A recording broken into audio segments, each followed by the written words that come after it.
সূর্য পূর্ব দিক থেকে উঠার সময় পাবে না, পশ্চিম দিক থেকে উঠা শুরু হয়ে যাবে সূর্য। আল্লাহর নবী বললেন তওবার দরজা বন্ধ হয়ে যাবে, আর ওই সময় দক্ষিণ দিক থেকে একটা বাতাস আসবে। সমস্ত ঈমানদার সেই দিন মারা যাবে, কোনো ঈমানদার আর থাকবে না। আল্লাহকে আল্লাহ বলে ডাক দেওয়ার মতো কেউ থাকবে না। আল্লাহ ইসরাফিলকে বলবেন, ইসরাফিল সিংহায় ফুঁক দাও। আল্লাহর এই ফেরেশতা সিংহা হাতে নিয়ে মুখের কাছে নিয়ে আল্লাহর আরশে মুআল্লার দিকে তাকায় থাকে। একটা সেকেন্ডের জন্য এদিক আর ওদিক করে না। কখন রব হুকুম দিবে সিংহায় ফুৎকার দেওয়ার জন্যে, যখন সিংহায় ফুৎকার দিবে, কুরআন বলতেছে ইদাস সামাউল ফাতারাত, আকাশ ভেঙ্গে ভেঙ্গে ভেঙ্গে ভেঙ্গে পড়তে থাকবে।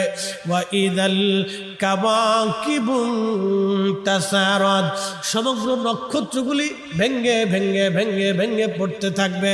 ওয়া ইদাল বিহারু ফুজ্জিরাত, সমুদ্রের তলদেশ উদ্দোলিত হয়ে যাবে। সমগ্র পানিগুলি পৃথিবীর উপরে আছাড় মারবে, আর ধুয়ে পাইলে সব পৃথিবীবাসীকে নিয়ে যাওয়া হবে।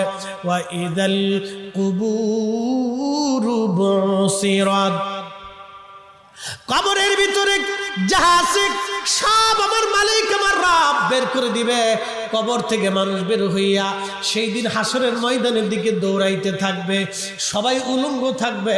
কিন্তু আমার নবীকে আল্লাহ ৭০,০০০ ফেরেশতা বেষ্টন করাইয়া জান্নাতের পোশাক পরাইয়া মহাসম্মানে ফেরেশতারা মিছিল দিয়ে দিয়া আমার নবীকে হাসরের ময়দানে মাকামে মাহমুদে বসাবে।